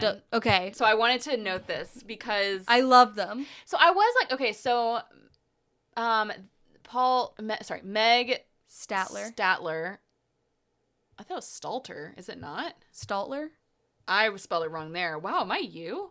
Stalker. I said Meg Stalker. I was really in my head. I was thinking about Club Chalamet. I know, probably. It's not Meg Stalker. It's Meg Stalter. Okay. And Paul W. Downs. Yeah. Dressed as Timmy and Kylie Jenner, their orange outfits. Yeah. Did you see the interview where they were like, actually, our stylist had this plan. They sent it to us months ago. It was funny. I did slightly get. I kind of cringe. Was like, well, I was like, is this sort of Amy Schumer of them? Feels like just something she would do. Oh. And I did slightly cringe at that. I don't know. I love I hope them. Not, but yeah. I think, I don't really know him, but I think she's good. I like He was her. in Broad City. Oh. He plays the trainer. Okay. I think his name's Trey. Okay. I didn't watch it the way that you guys watched it. I don't think I watched every episode. I just watched it here and there. I love Broad City, but I haven't actually sat down and watched every episode. Yeah. So when you mention characters, I don't know. Yeah. I don't know all of them. Now, which one is the award show that Timothée Chalamet was like, shout out to my baby girl? He said it much nicer. I think the Critics' Choice Award. Okay, because that was I don't know. I'm not sure. I have been on this podcast recording a little bit of hate for their relationship, but I've actually changed my mind for Timmy and Kylie. Because he said, he said it very nicely. He was like, shout out to my rock of 3 years. I couldn't have done this without you or something like that. And you could see her mouthing. She was like, I love you or something like that. And it was very sweet. I told you he's on their family gingerbread house. He was, yes. Do you think they're going to get engaged? Because Probably. As I've mentioned to you multiple times, I had a dream last week that I was in their wedding party. I need to get a more interesting life. Were you his groom's bride? No, I was on the Kylie side. I mean, I was a bridesmaid. Yeah. So... I'm surprised. I thought you were closer with Timmy. I mean, I guess once we all become really good friends, you never know how it's going to shake down. You are starting to sound a little bit like... Yes. Okay. Certain someone. Club Chalamet. We've never, talked about her on the podcast, because I think I've mentioned her, and you didn't know who she was, so I had to educate you. I think we did, whenever that episode was, I think that's when you gave me an education. Yeah. But I do want to talk about her actually really quick, because she was definitely at the Palm Springs Award, whatever it is. The Palm one. How? I don't know. She must have been invited. So she's kind of famous now for real, because she had, I think it was New York Times, it was some article, magazine did an article on her. Yeah. Which, let's not give this woman, I'm sorry. I think she's actually a really... Scary person. Hopefully she means no harm. I think she really doesn't. I think she's just upset. I think really I am saying she doesn't mean any harm, but I am it's a little weird. Yeah. So Club Chalamet is, for those who don't know, she's a woman who's she's a middle-aged woman who's really obsessed with Timothée Chalamet. Who's not me. Yes, who's not Alexa. Yeah. This is a different stalker. I'm sorry, I'm not a stalker, to clarify. I'm joking. And I'm not calling her a stalker legally, but I am she's kind of on the verge of that, basically. But she she talks about him as if she knows him. And I mean, she knows him well enough to go up to him at award shows and I was gonna say, have they met? Behind him. There's a video. Yeah, I think they've met multiple times, but she came up behind him, which is creepy. Yeah. And put her arms around him like that, and they met. Kylie actually left immediately, and I told you about that tweet that I saw where it was she hates Kylie. She does. She doesn't, because she talks about her as if, again, she talks about Timothy as if she knows him, as if she's somebody on his team or something. Because she'll make like, I really want to read out some of her captions right now. I don't have the energy to look them up, but some of them are very dramatic. Yeah. And so she was talking about how she tweeted before that video came out, she tweeted that she saw, that she ran in, or that she talked to him at the award show. And she was like, and I told Brian, I don't know who, she told somebody, I don't know if somebody's on his team or a family member. She was like, this is going to be his year or something. And they said, I hope so. And then somebody commented and said, we have to know, like, did you just talk to Kylie? And she goes, she was there. We had no problems. Or she said, she was there were no problems or something. And it's like, what? That's so... And it's just so disturbing. How does to me. he act around her? I don't know. I only saw the, like, hug. I didn't see how he reacted. I did literally see Kylie, like, see them and then, like, walk away. How did this not cross my feed? You gotta look it up. Yeah. But she's a, like, she dedicates her life, I think, to just, like, being a fan. Because she used to apparently have, like, a Michael Fassbender stan account. And then he got married. So then she kind of, like, left that off. No. So I do wonder if, like, once he gets married to Kylie, hopefully that'll make her kind of chill out a little bit. And I say that for her sake, because I'm like, you should never be that obsessed with someone who does not like, you don't know the light of day. Yeah, like, who would not give you the light of day. However, and I said this, I texted you earlier, I said Club Chalamet. Club Chalamet is a very iconic name, and I'll give it to her. Better than Electrical Lordy. Yeah, it is her brand. I mean, it's what she's, like, known as on all social media. I didn't even know her real name. That's in the article. Yeah, it's a whole article with photos. I want to say it was New York Times. You know what? Let them live. Like, I think if they want to... Let Club Chalamet live? No, I was like, I think she needs to maybe back up a little bit. Yeah, live. Like, we are big fans of people over here, but we're not like... Sorry, it was a Wall Street Journal article. Oh, of course this is her. Oh, that's not what I was expecting. Interesting. Yeah. I just... You know, we're big fans of people around here. We're not out here creating fan accounts, you know? And we can honestly say that. If you listen to us, you know that we are big fans of people. She's trying to pull a Hailey Bieber. The thing is, I'm not, yes, I think so, except it's just... Not gonna work. Nope. No. And also, I mean, the thing with Hailey Bieber is she was like an obsessive fan, but also she had connections. Yeah. That's how she was able to meet him in the first place. So, I don't know. But clearly Club Chalamet has connections because she was able to walk up to him with all his security. That's crazy. And also, here's the thing. You guys know I love Timothée Chalamet, but I saw a interview recently for Marty Supreme where in it, they asked him this question, and it was something he, like, said the answer. He was like, I don't know, America the Beautiful, or, like, something like that. And then, like, it was like, what is your favorite song? Yeah. He was, like, joking. And then he, like, just, like, dropped, like, I guess he realized, like, the answer wasn't cool enough. So then he just, like, dropped this, like, rap album that, he, like, I think was trying to make him look cooler. And then it was just, like... He was just, like, trying to, like, drop all these, like, kind of, like, rap names, and, like, someone was saying about how he's, like, always rapping on set, and, like, blah, blah, blah, and I was like, okay, I think you just need to chill a little bit. That's how I've been feeling, and every time I say it, you get mad, but I never get mad. Glad. I get shut down, but I think he's been honestly, like, really insufferable this whole, like, what do you call it? Marketing. Yeah, like his whole, like, press run, press tour. I do think he and Kylie actually make a nice relation. I think she actually is a nice person. I could see her being very nice. I think she seems nice. Out of all of the Kardashian Jenner I've said this, I don't think there's, like, a lot of depth to her necessarily. No. And that's as somebody, and I can say that as somebody who's watched her show. She had a whole reality show about her, and, like, still I feel like I found out nothing about her. But I do feel like she's a nice person, maybe. Yeah. I could see that for her. Sure. Yeah. But anyway, so that's the Critic Choice Awards. Maybe not these critic choices. Yeah, they should have asked these critics. I know. Who are the critics? Who can't even pronounce people's last names. It's mainly me, so I'll take on that. Well, I feel bad about That's okay. Miles. That's okay. We all blunder every now and then. I do it every episode, so. But let's get into something that we both watched this week. I kept telling you I was going to watch it. I watched it a couple weeks ago, so I have to. I know. I'm glad you ended up watching it because I was like, I'm going to struggle talking about this movie. Yeah. So we're talking about the movie Train Dreams, which came out on Netflix like kind of recently. I think like a month or two ago. Yeah, and I watched it a few weeks ago. You watched it last week, like you were just saying. And I think it's getting a lot of critical reception. Yeah, well, yes, good critical reception. I think it's probably going to. I think it awards. won the Critics' Choice Award for Best Cinematography. Oh, did it? And I think that was fitting. That. Yes. That was fitting. Yeah. I actually would almost say that maybe more for Sinners, really, if it was going to win anything. I don't know. This movie was beautiful. It was beautiful. It felt like a VistaVision movie, but I don't think it was shot on VistaVision. Yeah, felt like you were looking at a painting. Yeah. To give the premise, it basically follows, it's based on a novella, I didn't know that, but it basically follows like this guy's life starting in 1917, and he's a logger, and they're cutting down trees to build train tracks or whatever.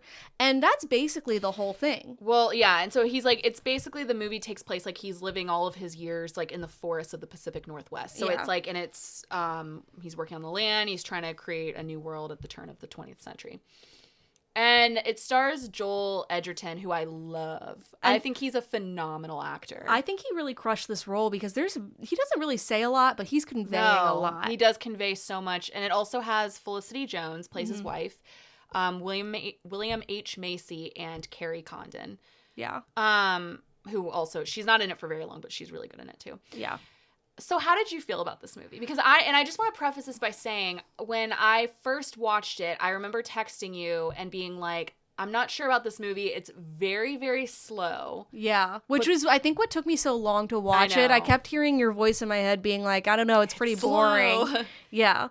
But it's only an hour and a half. It is, yeah. I loved it. It made me cry. I thought it was beautiful. Yeah. It was, because it really deals with like grief. It's like the beauty, like community. And I feel like it was written for me because after like he has to deal with some grief or whatever, and part of the way to get through it is he has this dog. I was going to ask you how you felt about that. I was crying, Molly. I knew you were. And like the that dog part has actually puppies. did make me very emotional with the puppies because, and I'm going to cry I'll again. say why. No, it's actually very sad because... Are you going to say a spoiler? Should we go into spoilers? I don't know if maybe we should. But okay, I won't because whatever. It's not necessary to say spoiler. I just won't.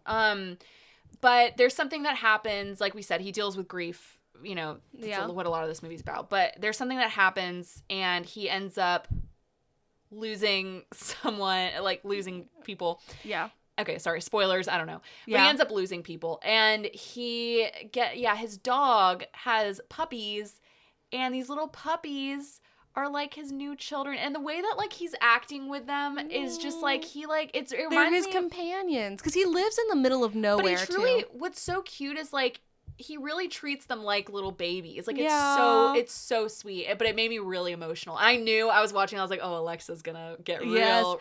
It was so because it was just like he needs a dog to get through this. He lives in the middle of nowhere and he doesn't really want to. Like he's not a big chatter. He's lived most of his life alone and like. It just really touched me. It really got me because he does treat them like really like he like loves them. Yeah. And it's very like bittersweet. It's interesting. It's a very quiet movie. Yeah. It is so beautiful. It's so beautiful. You're kind of just taking it in. It's very quiet and there's some, big moments, but it's not. I mean, there's this line that William H. Macy says, and it's in the trailer too, I think, where he's like, "It's beautiful, isn't it?" And the guy goes, "What?" And he's just like, all of it. And they're like looking around at like these huge forests and it's so nice. And I was thinking about this one thing like towards the end, but like I was really thinking about this. You know how like people say the greatest generation is kind of like our grandparents, like 1920s, you were born and you lived through World War II and blah, blah, blah, and the Great Depression. I would say this generation, if you think about it, so it starts out in 1917. So he was born pre-1900s, right? And by the time it gets to the end of his life, like he starts out, he's building a log cabin. Yeah. He is fishing, like, you know what I mean? Like he is riding a horse and buggy. And by the end of his life, he's watching a TV screen and he says, "What are they doing?" And that woman says, "They're going to space." Oh yeah. Well, I was going to say he's in an airplane. Like he's in a, But like he's like, "Wait, is that Earth?" He doesn't even have electricity in his log cabin. You know what I mean? Yeah. And it's like, I feel like people are not talking about enough that transition of like, I was born before electricity was invented, but by the time I passed away, I could have seen a man on the moon. Like MTV could have been created. You know what I mean?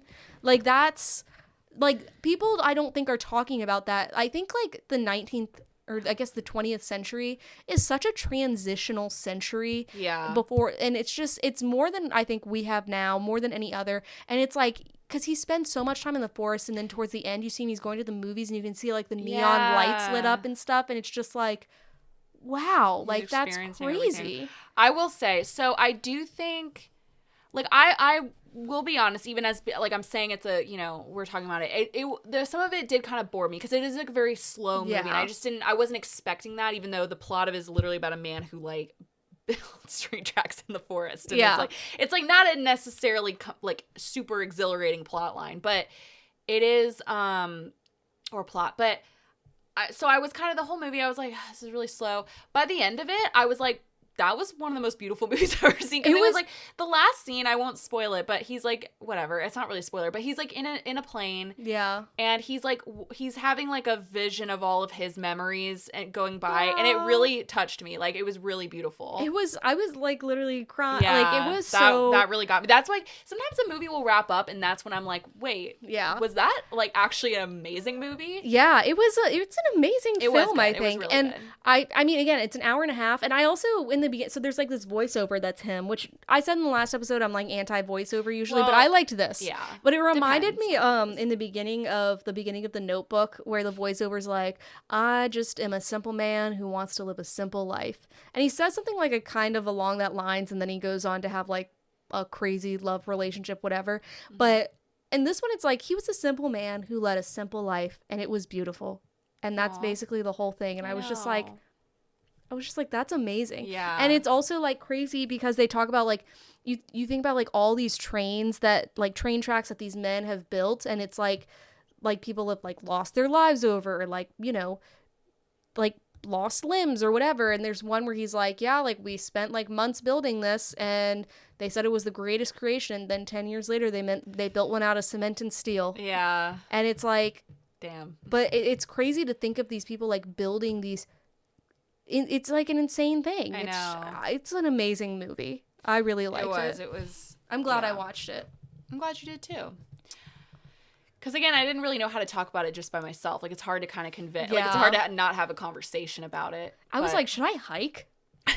Like, should I go out and... I was like, should I build a train track? Should I take a little train? Yeah. Have you ever seen that tweet where it's like, Amtrak's like, thank you for choosing Amtrak, and it's like, no problem, there's literally no other trains. I actually didn't choose it. I think we would have a blast doing like a retro train trip or whatever. Well, I would love to do an Viking cruise. Orville. No, Orient Express, type thing. Because I feel like they used to do trains right, you know? But I want there to be a murder. We can make it happen. Okay. Yeah. Amtrak please immediately don't trace any murders back to this podcast. They immediately give us like a no-fly thing for Amtrak. Well, we're not doing it on Amtrak. We're doing it on a classy train. Well, does Amtrak? How does Amtrak work? Do they own all the trains? Like, well, no, even if it's a classy train, would they own that? Like, would it just be Amtrak Plus? No, like, you're talking about an Orient Express? Yeah, like they'd be like, this is our experience. No, Amtrak. I don't even know if Amtrak exists in other countries. Does it? Oh, I meant doing it here, but yeah, also other countries. I don't think there are Orient Expresses here. I think you'd have to go to like, France, south of France or something. And you know what? Actually, I don't know. Like, literally, don't listen to me ever because I don't ever know what I'm talking about. You know what makes me mad about a train though is sometimes those tickets are almost just as expensive as a flight. I'm like, well, sometimes, yeah. Why? It's a train. I'm like, well, this is 12 hours. I thought maybe this would be $50. It's not. You would take a train for 12 hours? No, I'm just saying, like, if I, like, I've seen, like, the trains from, like, here to New York City, and I'm like, okay, I could just... That's not 12 hours. I know. Well, with all the stops and stuff, it's, like, insanely long. It's, like, it's 6. We do it every year. It's 6 hours. You take the train? To New York? Yeah. Yeah. Oh. We always take the train. I didn't know that. I thought you... Yeah. I guess I never thought about how you got there. Actually sometimes takes almost just as long, because you have to fly into the airport and then try to get out of the... airport, like into the city by car. Like, it's horrible. But I will say the train from here to DC, nice. It's very nice. It's quick. I can watch my little show. I get some work done. Yeah. It's a nice train ride to Philly? I don't No, hate the the train. worst. We did take it. The farthest I've taken it, and I don't really know why we took a train here. We took it to Savannah, Georgia. That was awful. It was overnight. Like we were. Anyway, you have to get to Savannah. I've flown to Savannah. Awful. It's like a 4-terminal airport, and I've told you this story where literally I'm watching my luggage come out of luggage claim. It's coming off of this tall ledge. It hits a wall, goes over the wall, and then comes down to the conveyor belt. Yeah. And crazy. I just remember standing there just being like, what? Where am I? I don't know if that's specific to Savannah. It was the Savannah airport. Well, I know, but I think they do that. If you watch them do any kind of luggage removal, it's awful. I've never seen Don't watch it. It was horrible. Crazy. We did. Remember when we were in Miami, we were watching them load our bags. We said, oh, those are our bags. And they just went, like, tossing them. Yeah. Damn, anyways. They really don't care. Yeah. They don't give. My favorite is someone getting their suitcase off of the conveyor belt and it's just absolutely ripped to shreds, and everyone is just like, "You should ask for your money back." Yeah, I would. Guys just like go with their suitcase just torn apart, and they're just like, "What? What?" It's so crazy. It's like, what happened so out rude. there? Yeah. What happened down there? Yeah. What happened out there? So that was Train Dreams. Yeah. I agree with you. I'm glad. I don't think I enjoyed it as much as you did, but I also do agree that it was a beautiful movie. It was just very. Joel Edgerton is underrated to me. I think he's an what amazing actor. I've always been a definitely huge fan of him. He's been in so many things. I mean, the first thing I ever saw him in was Great Gatsby, actually. He plays. Not Tom. Wait, Tom. Tom. Yeah, isn't his name Tom? Yeah. Daisy's husband. Tom Buchanan. Yeah, there we go. That's like what I first knew him from, but he's been in so many things. He was in like, you know what? I actually get him confused with another actor a lot of the time who's also in The Great Gatsby, and for some reason, maybe it's because of that movie, I get the two of them really confused with each other sometimes. But I'm thinking of Jason Clarke. They don't look alike. I don't know why I get them confused. Anywho. So you watched Eden. I did watch a little movie called Eden.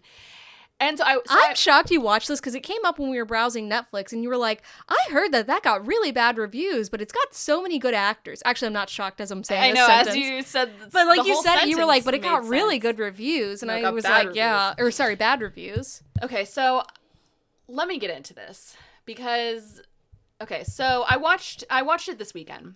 Okay. And okay, so Eden, we're talking about the movie Eden. Yeah. It was directed E-D-E-N. E-D-E-N. Yeah. Like the Garden of. Yeah. Eden as in the Garden of. Yeah. Eden, the Garden of. Yeah, we're good. I'm just kidding. Okay, thank Sorry. Just kidding.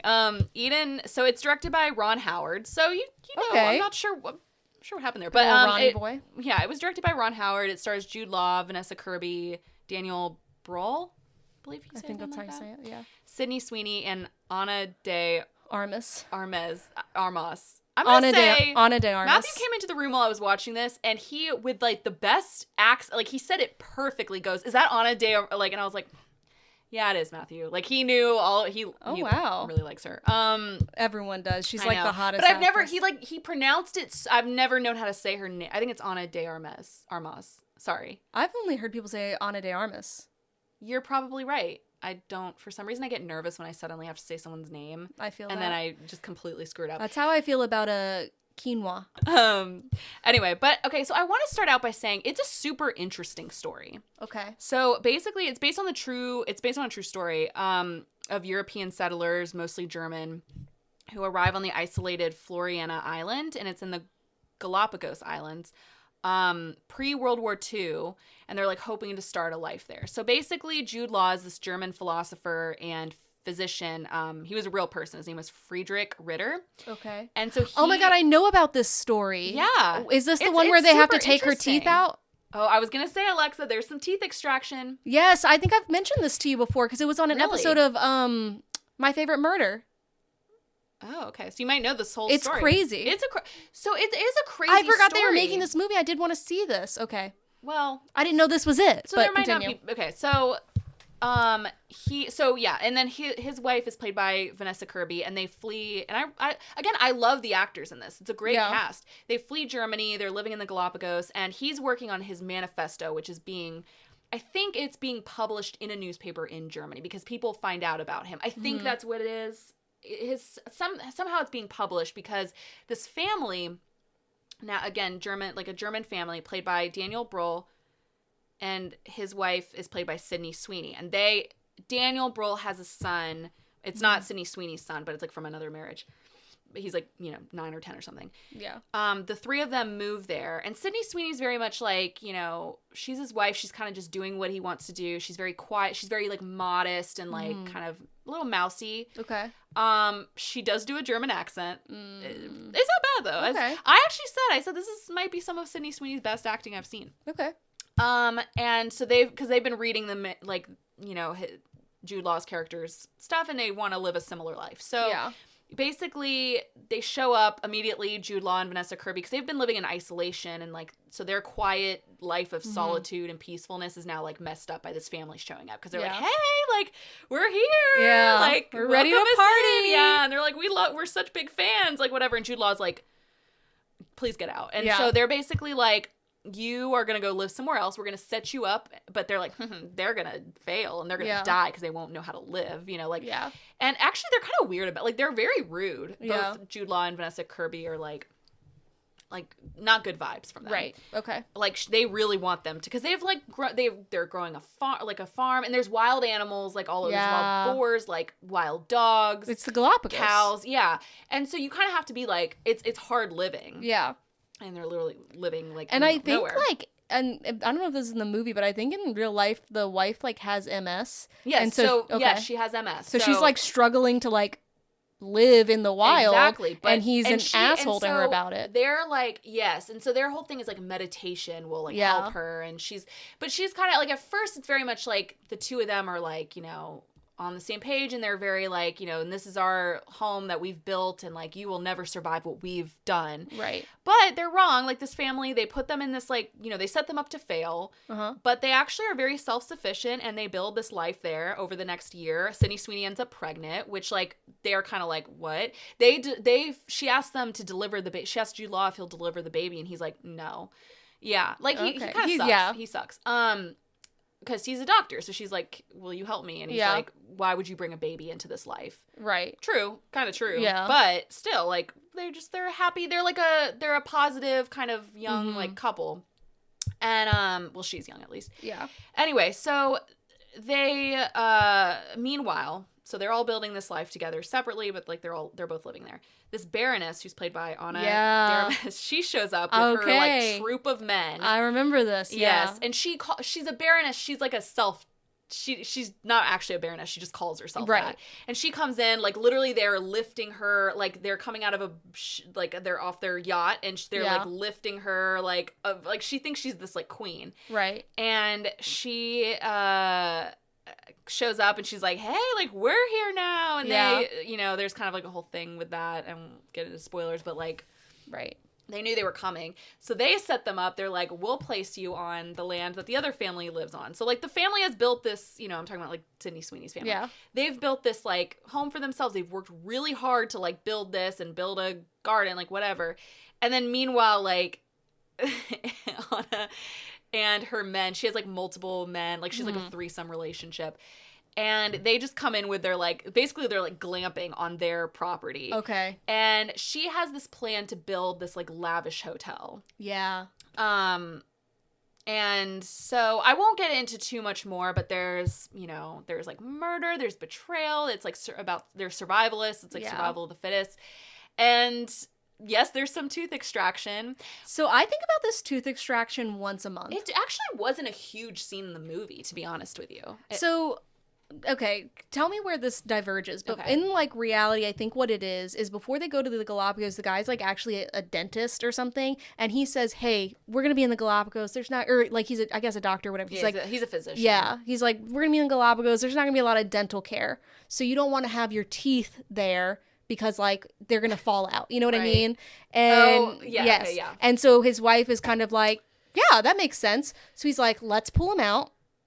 I'm going to pull mine out, too. Yeah. We're all of it. We're going to be toothless, gums and all. That's going to be us. Yeah. And they have they could only afford one set of, like, it's like steel teeth. Yes. Dentures. Yes. That they have to share between the two of them when they're eating throughout their whole time in the Galapagos. So and I'm just like, you don't have time. You can't take care of your teeth. but now I'm going to put your dentures in my mouth? What kind of spell did he have this woman under that she was like, I'll do that? Well, okay, so they don't show it. So, like, when or, like, for him at least, like, so they're already on the island. Like, the movie picks up with, like, Sydney Sweeney's family moving to the island, and they're already living there. So they don't show him extracting his teeth, but he is, like, you do see him, and you actually don't even notice he doesn't have teeth for a while, because he mostly, like, he doesn't smile a lot. Right. I was going to say, I was wondering. Like, mouth closed. Like, you just kind of, like, it's Jude Law.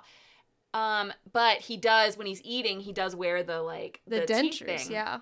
But during the movie, there was, like, a scene where he does pull her tooth out. So I was trying to remember what that scene was then. If she had her... I didn't think that she had all her teeth pulled out. I thought it was just him. Maybe in the movie it's different, but I think in real life, like, I distinctly remember they shared a set of dentures. At least in the movie, it was just him who didn't have teeth. Yeah, it's just her one tooth. Yeah, I'm pretty sure it was... all I remember was that it was just, like, her one tooth, and it's really, really So, gross. I'm curious... It's, like, during, like, it's kind of this, like, weird, like, sexual scene between the two of them, and he pulls her tooth out. So that's what I was talking about for the movie. But, yes, he does actually, like, he's wearing these, like, metal dentures whenever they're eating. Yeah. And I was thinking, I'm like, can you experience food the same way, then, if you're, like, not chewing with your own teeth? It's your tongue. I think so. I mean, it just probably wouldn't be as enjoyable. People wear dentures all the time. Painful. Yeah, it does. Also, pulling out all of your teeth sounds horrible. But I'm curious... Pulling out one tooth is horrible. So it's like, what, like... Especially during this time period, it's like... It was one of those moments where I wasn't, like, looking at the screen, and then I looked up and he had pulled her tooth out. So it was like, that's all I saw, and I was just like, wait, how is this not a bigger scene? It was gross. But not only that, so your favorite, there's a weird birth scene. Oh, okay. Because of course there is. And it literally, I was telling Matthew, I was like, I feel like I'm watching A Quiet Place right now. She's having the most disturbing... Sydney Sweeney has a weird baby. Birth. To be fair, I'm kind of getting into spoilers right now, but yeah, she's pregnant, and in, like, a really stressful scene, she gives birth literally while fighting off a pack of wild dogs. The wild dogs are they're right in front of her, barking at her, and the baby comes out of her. I feel like writers just love to be like, how can we make this birth interesting? Exactly. And you know what's interesting? Did actually happen, but birth. Yeah, just general birth is tough and interesting. Pretty amazing that someone did that. Like, you don't need to add a pack of wild dogs at the same time barking at you. But they're, like, trying to kill her, and she kind of turns into this, like, territorial, like, animalistic, like, she's like like scares them off basically. Yeah. But her husband's not there, the son's not there, so she's by herself.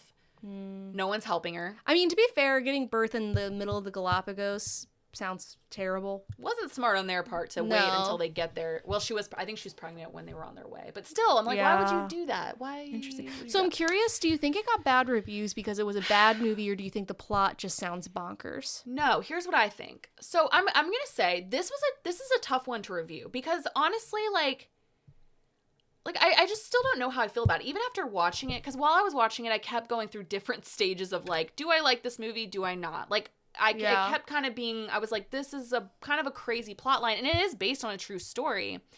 And the thing is, so it bombed at the box office. I didn't even know it was in theaters. It got, it didn't do great. It got bad reviews. Mm-hmm. It got, like, mixed reviews, and it got, it has, like, a 50-something% on Rotten Tomatoes, which is honestly what I would give it. Yeah. And then, but I think, like, it seems to be kind of getting more attention now that it's on Netflix. Okay. Which is why I watched it. But it's got great actors in it. The acting is good. The setting is beautiful. And like I said, it's an interesting, we'll say, backdrop of a story. Yeah. Like, the storyline is, like, pretty crazy. But the theme just doesn't seem to be very cohesive. Mm-hmm. And I would say, so, like, the script is super exaggerated. So, like, there's, like, a scene where they're all at, like, a table, and they're, like, eating lunch, and it's, like, because she, like, the Baroness is, like, hosting this, like, lunch, and they're all sitting there, and it's supposed to be this kind of, like, all the characters there, they all kind of hate each other. Like, all of them just, like, hate each other. Especially they all, like, hate the Baroness. Because she's, like, very, almost, like, comically, she's definitely the biggest character of everybody there. Mm-hmm. But, like, the whole time they're kind of shading each other, and it's just, like, it's not subtle at all. Like, they're just, like, they're saying everything they're thinking, and it's not like, it doesn't feel like smart writing. Like, it's just kind of like they're just outwardly saying everything just so like they're not being subtle. There's no subtlety where it's supposed to maybe be subtle. It just felt like kind of like weird tonally and narratively. There was just like something off about it. Yeah, interesting. And I think that's what it was. Because I think the plot line, I don't really know why it didn't do well. The plot is pretty interesting. I mean, it's about survivalists on an island. Yeah. Like, that should really draw anybody in. I mean, the real story is like super interesting. Crazy, yeah. But and then the actors are, I mean, you've got Sydney Sweeney and yeah. I feel like if you didn't know it was a real story, you might. That's why I'm curious. Like, part of the critical reception, maybe if you are like, this is a crazy plot, and then if you don't know that it's real, you just be like, this is a stupid plot, but it's real, which makes it more interesting. Well, it does feel very like, just certain things happen, you're just like, wait, what? Like, yeah, I don't know, but it's about, you know, I like movies about like human civilization and survival. Same. And so it should have been more interesting than it was. Yeah. I would say I would give it like a 5 out of 10. Okay, wow. It wasn't, maybe like a 5.5 out of 10. Okay. It wasn't terrible, but like I said, you know, the acting is good, the story is compelling, but it just felt narratively and tonally just kind of all over the place. Yeah. Interesting. But so I don't know. Like, I mean, if you know the background, it might be interesting to watch. But yeah, maybe I will one day if I'm like sick or something, and it's like, why not? She wants to watch it with you. She will be. But I think that's all we have for you guys today. As always, thank you for joining us. Please like, rate, review, share, subscribe.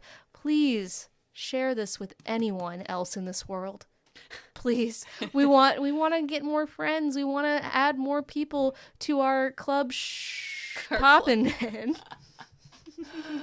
Please be club popping in. We're welcoming stalkers. Actually, yes. Well, yes. Right now, yes. Yes. Accepting applications now. For stalkers. Yes. But we hope you guys have a good week. Let us know what you're watching. Let us know what you're popping with. And we'll see you next time. Bye.